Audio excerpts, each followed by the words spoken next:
Daí, pessoal, mais uma resolução. Um pai abriu uma conta poupança para seu filho e depositou nela R$ 100. O filho disse que deixaria esse dinheiro na poupança a uma taxa fixa de 1% ao mês, a juros compostos, até que tivesse o dobro dessa quantia.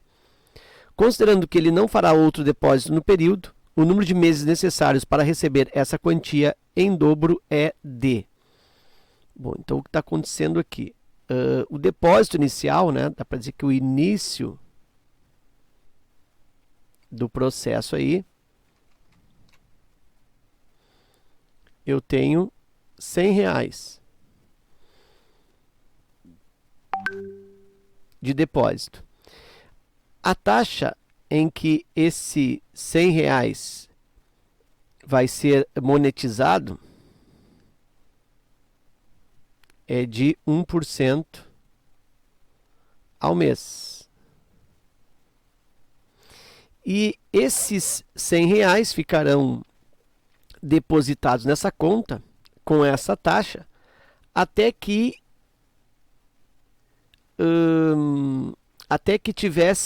fique o dobro dessa quantia. Então eu quero que esses R$ 100 se transforme em R$ 200. Então basicamente é isso que eu tenho no problema. Eu tenho R$ 100, decorre um certo tempo, que é o que eu preciso descobrir, e esse tempo faz com que nessa taxa de 1% ao mês, esses R$ 100 se transformem em 200, ou seja, fique o dobro. Como esse exercício ele cita que o regime de bonificação, o regime de juros, ele é composto, tem os juros compostos, vou partir do princípio da expressão típica de juros compostos, montante igual capital, que multiplica 1 mais I elevado ao expoente t, ou ao expoente n, número de períodos. Bom, eu quero que o montante se reverta ou se transforme em R$ 200. Eu quero ficar com um total de R$ 200 após o tempo decorrido. Então, o montante aqui é 200. O valor investido inicialmente, o capital inicial, R$ 100. E aqui eu tenho 1 mais a taxa de 1% elevado ao expoente t. E esse t é o que eu estou precisando descobrir. Este I, que é 1% ao mês, quando eu uso a expressão, este 1%, que é o mesmo que 1 por 100, se converte na escrita decimal. 1 dividido por 100, 0,01, ou seja, eu divido 1 por 100. Então, aqui 1 mais 0,01. Eu quero isolar o t, então eu começo aí a fazer o processo de isolamento. 200, vou trazer esse 100 aqui como divisor na falsa passagem.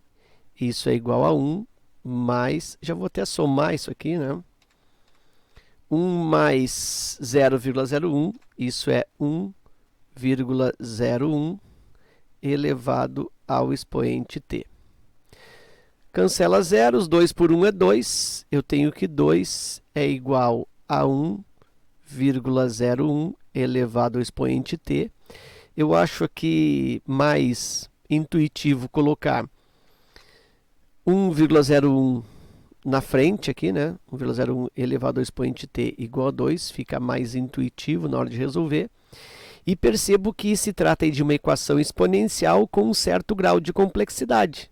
Quer dizer, eu preciso fazer 1,01 vezes 1,01 vezes 1,01, um tanto de vezes, que resulta esse produto igual a 2. Então, é 1,01 elevado a um certo expoente que resulta a 2. Como essa exponencial tem esse grau de complexidade, ou esse grau de dificuldade de manuseio aritmético, eu aplico aí logaritmos. Então, os logaritmos, eles têm uma utilidade nesse tipo de exponencialidade, nesse tipo de equação exponencial. E como se dá a aplicação dos logaritmos nesses casos? Bom, é só acrescentar aqui, ó, logaritmo na frente, e logaritmo atrás. Eu aplico logaritmo nos dois lados da equação. Então, fazendo isso, aplico logaritmo no primeiro membro da equação, logaritmo.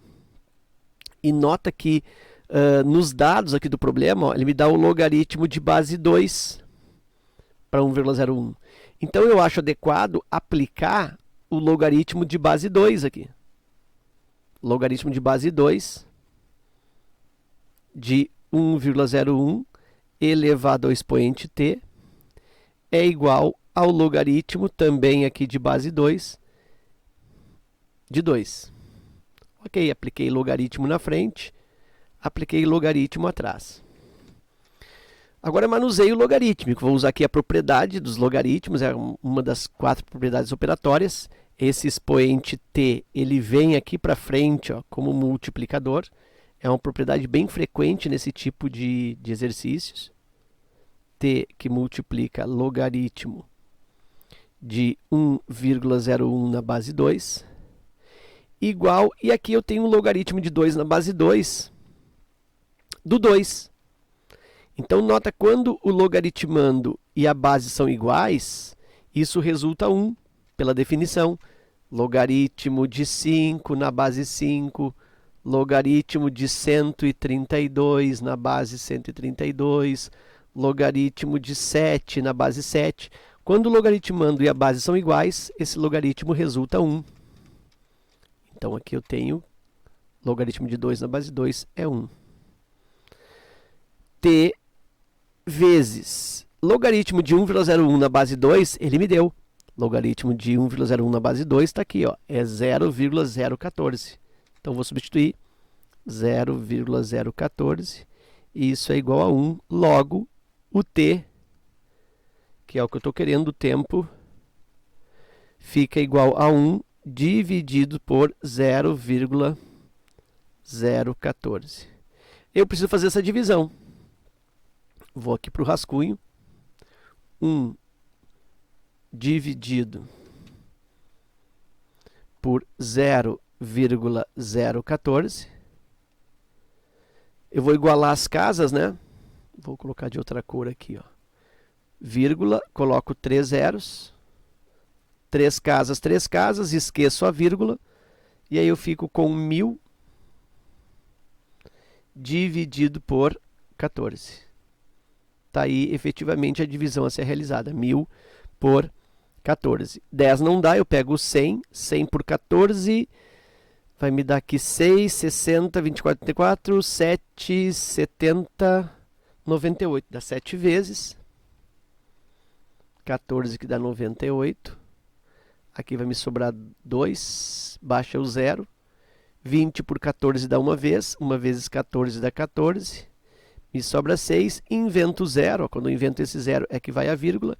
E eu tenho 71, alguma coisa. Eu não vou nem encaminhar o resto da divisão. Eu só vou dizer que esse t está resultando 71, alguma coisa aqui, ó.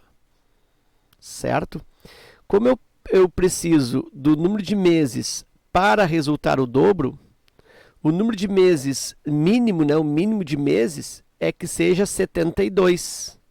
Por quê? Porque quando tiver 71 sem esses quebradinhos, eu não atinjo ainda o dobro. Eu posso até chegar perto do dobro, né? Eu posso chegar perto do 200, mas não atingirei o 200. Né? Eu preciso do tempo para atingir exatamente 200, 71, alguma coisa meses. Então, 71 meses e mais um pouquinho. Então, se eu pego 71 meses, eu ainda não consigo o dobro. Então, para conseguir o dobro, eu preciso, em termos de meses cheios, 72. E aí, nesse 72, eu vou conseguir um pouquinho até mais do que o dobro. Vou conseguir um pouquinho mais do que 200. Ok? Então, era isso, alternativa D. Espero que esta resolução contribua no teu estudo. Fica meu forte abraço. Te agradeço pela visita ao canal e até a próxima.